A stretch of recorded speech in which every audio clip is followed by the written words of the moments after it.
Hello everyone welcome to my mini blog. तो मु fast ये झाड़ू कर दूची मो रूम टाक झाड़ू कर सारा पर मु किसी ड्रेस वाश करके निजे गाधे पलि आसला स्किन केयर करूली बहुत जोर से आज खरा भी होता तो भाविली कौन खाइबी तो पखाड़ भात थी भाविली चलो आलू भजा करदे तो मत ये किसी जिनस जमती कि भेजिटेबल कटर से सब आनबार थिला तो ताको सब किणिकी नहीं आसली ये पियाज काटिकी ताको फास्ट टिके माने भाजी देली मु आलू आ लुण हल्दी सब पकई भजा करी मोर पखाड़ भात आ भजा बहुत ही प्रिय आलू भजा तो ये पखाड़ भात थिला तो तादर देखूँ मु आचार आउ मिक्सचर आलू भजा तो आलू टिके लगी जाइए मो माँ सहित कला बेले वीडियो कॉल कथा होती तो ध्यान टिके सेपटे नाला तो ये मु खाई सारा मत एत भोक होता मु पेटे पखाड़ भात आग खाईदेली खाई सारा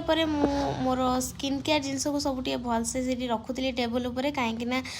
से सब मैंने आसला जब मुझे रूम को आसली जमा सजाड़ी नी मतलब टाइम ही मिलू ना तो ये भलसे आग भलसे पूरा सजेदेली देखिपे ये तो एक सजला मुझे रील्स करने छात उपरକୁ जाइली रील्स कर सारा ड्रेस नहीं पलि